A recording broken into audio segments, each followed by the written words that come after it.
हर सूबे में हर लम्हा बारूद बिछाया करते हैं, नफरत के पेट्रोल छिड़क कर आग लगाया करते हैं।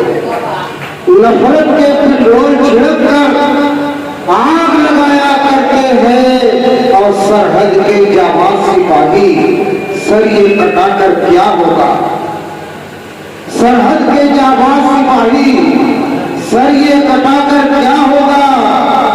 खद्दर वाले अब उंगली पर मुल्क नचाया करते हैं। खद्दर वाले अब उंगली पर मुल्क नचाया करते हैं। हम बचपन में भी लिखा करते थे, नफरत से मिला है न बगावत से मिला है, नफरत से मिला है न बगावत से मिला है, ये मुल्क मुजाहिद की शहादत से मिला है। ये मुल्क मुजाहिद की शहादत से मिला है।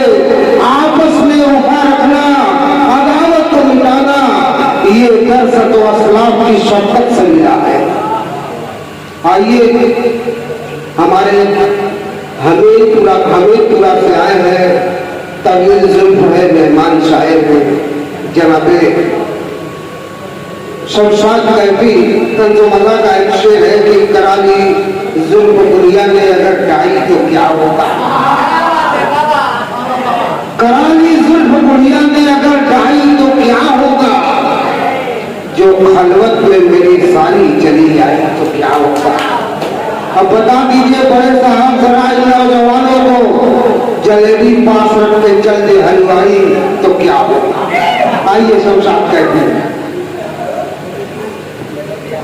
अस्सलाम वालेकुम दोस्तों, गुफ्तगू करने का वक्त नहीं है। मैं सबने मोहतरम की इजाज़त लेते हुए चार मिसरा पढ़ा हूँ बतौर खास मुलाजा फरमाएं। दोस्तों अगर अच्छा लगे तो आप लोगों को दुआ चाहता हूँ, मुलाजा करें। आदमी